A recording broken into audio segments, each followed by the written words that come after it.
আসসালামু রহমতুল্লাহ বরকাত। জি, আমি বাংলাদেশ থেকে, পাবনা থেকে বলতেছি। বলেন। শাহেক, আমার প্রশ্ন হচ্ছে, আমার বাবা ব্যবসা করে।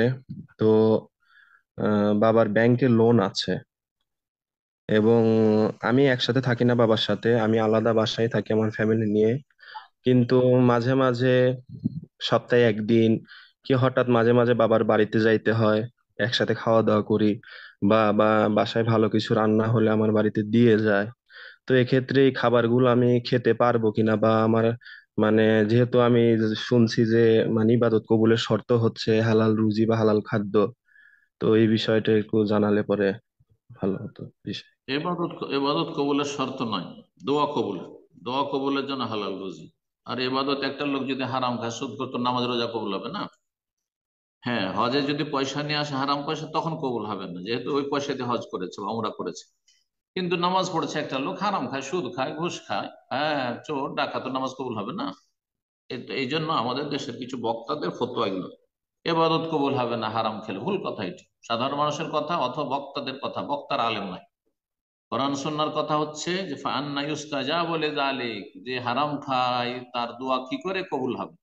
হ্যাঁ, আর দোয়া কি করে কবুল হবে, ইবাদত কবুল হবে না, এমন কথা নেই।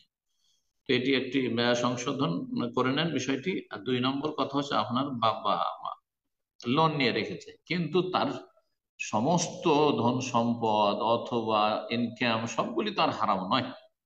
আর সে তো বলছে না যে যেটা তোমাকে আজকে যে পরিবেশন করছি বা তোমাকে নিয়ে খেতে বসছি এটা হারাম, এটা তো বলছে না।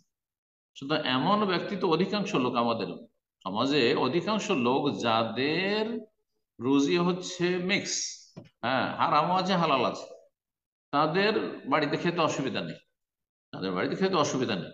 কিন্তু কোনো ব্যক্তি ব্যক্তি যদি বলে যে এটা হারাম থেকে আমি আজকে জুয়ায় জিতেছি, লটারিতে জিতেছি, বা আজকে এটা আমি এই সুদের টাকাটা নিয়ে এসেছি আর সেটা দিয়ে এই যে খাসিটা জবাই করেছি, বা এই গরু গোস্তটা কিনে নিয়ে এসেছি, বা এই যে মাছ কিনে নিয়ে এসেছি, তাহলে তখন খাওয়া হারাম। তখন ওইটা খাওয়া খাবেন না, হারাম জিনিস খাবেন না। জেনে শুনে হারাম বস্তু খাবেন না, যেমন কুকুর শিরগাল বিড়ালের বস্তু খাবেন না আপনি। ঠিক তেমন যখন বলবে যে এটা সুদের টাকা, এটা ঘুষের টাকা, এটা বেমানি করা জিনিস, এটা ইত্যাদি ইত্যাদি, তখন খাবেন। আর এমনিতে যারা হারামও খায় হালাল খায়, তাদের বাড়িতে দাওয়াত খেতে পারবেন, তাদেরকে প্রয়োজনে আত্মীয়, বিশেষ করে অথবা প্রতিবেশী, বা তাদের অনিষ্ট থেকে বাঁচার জন্য, বা তাদেরকে ইসলামে দিয়ে আকৃষ্ট করার জন্য, ইসলামের উদ্দেশ্যে, সৎ উদ্দেশ্যে তাদেরকে দাওয়াতও দিতে পারবেন প্রয়োজনে। জি, অন্তরের একটা দূরত্ব থাকতে হবে পাপীদের সাথে। অন্তর ভালোবাসা আল্লাহর নেক বান্দার সাথে যেমন, তেমনই একটা খারাপ লোকের সাথে মোটে যায় না। এটার নাম হচ্ছে আল ওয়ালা ওয়াল বারা। হ্যাঁ, বন্ধুত্ব এবং বৈরিতা অন্তর। কিন্তু বাহ্যিক মামলাত, লেনদেন, বাবা বাবা মায়ের সাথে যতই তারা হারাম কাজ করুক, ভালো আচরণ হইতে হবে, খারাপ আচরণ যায় না। সুতরাং বাবার বাড়ি আপনি খেতে পারবেন। নবী সাল্লাল্লাহু আলাইহি ওয়াসাল্লাম ইহুদি মহিলার বাড়ি খেয়েছিলেন, তো অসুবিধা কি?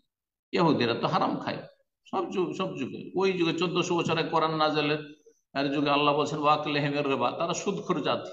জি, ওয়াকলেহিম আমওয়ালান নাস বিল বাতিল, আর তারা হারাম পন্থায় ঘুষখোর, তারা হারাম পন্থায় মানুষের বেইমানি করে, আত্মসাৎ করে, ধর্ম ব্যবসা করে তারা খায়। জি, ইত্যাদি ইত্যাদি। সুতরাং বাবার বাড়ি খেতে পারবেন যে বাবা হারামের সাথে জড়িত। আল্লাহ আপনার আব্বাকে হেদায়ত করুন, এবং সকল মুসলিম ভাই বোনকে আল্লাহ, যারা হেদায়ত প্রাপ্ত তাদের হেদায়তকে বৃদ্ধি করুন। আর যারা পথভ্রষ্ট বা তারা বিভিন্ন হারামে জড়িয়ে আছে, তাদেরকে আল্লাহ হেদায়ত নসিব করুন।